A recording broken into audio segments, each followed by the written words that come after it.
जी मेरी जिज्ञासा ये है कि हम शासकीय सेवा के दौरान कोई ऐसा व्रत या नियम नहीं ले पाए। अब चूंकि हम सेवानिवृत्त हो गए हैं तो ऐसी कौन से व्रतों से हम स्टार्ट कर सकें कि छोटा सा अभी हम आप कुछ अवधि के लिए कुछ नियम ले लेते हैं, लेकिन महाराज जी आजीवन कोई नियम पालन नहीं कर पाते। यम रूप से पालन करना चाहिए, कर नहीं पाते हैं, ये शब्द सम्यक दृष्टि के कोश में नहीं होना चाहिए। हम कुछ भी कर सकते हैं, परेशानियां किसमें नहीं आती। क्या आप नौकरी में थे, नौकरी सरलता से लगी थी? कितनी कठिनाई उठाई थी?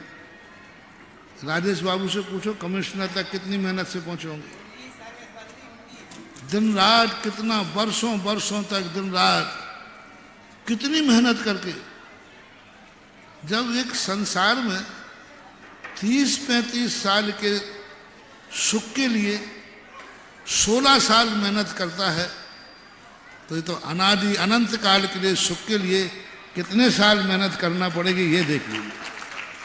एक 30-35 साल बाद सरकार ने इनको वापस कर दिया, पधारो। जैसे आप लोग क्या बोलते हो, रिटायरमेंट बोलते हो। हमारे यहाँ तो रिटायरमेंट होता ही नहीं है। एक बार जिसने एंट्री कर ली फिर वो अनंत काल तक वैसे ही होगा। इसके लिए कितनी मेहनत, कौन सी चीज़ असंभव है। बस एक विल पावर चाहिए। हमें ये नियम लेना है और हमें पालना है, बस एक दृढ़ता हो तो कोई कुछ नहीं कर सकता। महानुभाव, अपना नियम रखना चाहिए, अपने शक्ति प्रमाण विचार करके नियम लेना चाहिए।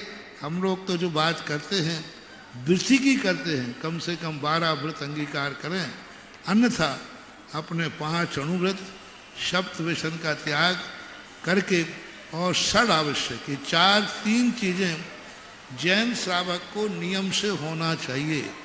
कितना भी छोटा से छोटा श्रावक है, पहला नियम होना चाहिए उसके अष्ट मूल गुण होना चाहिए। संकल्पी हिंसा का त्याग, संकल्पी झूठ का त्याग, संकल्पी चोरी का त्याग, अनैतिक का ब्रह्म का त्याग और अपरिग्रह।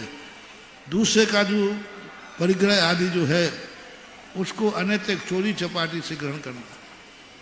दूसरा काम होना चाहिए उसका कम से कम व्यसन मुक्ति होना चाहिए। तीसरा उसके षडावश्यक होना चाहिए। ये 3 नियम तो जैन श्रावक को जैसे बने तैसे पालना ही चाहिए, इसमें भी नहीं लगाना चाहिए। और ये 3 नियम तुम्हारे पल गए तो बहुत बड़ा काम हो गया। अगले भाव में फिर से जैनी बनने का रिजर्वेशन हो गया, ऐसा मानना चाहिए।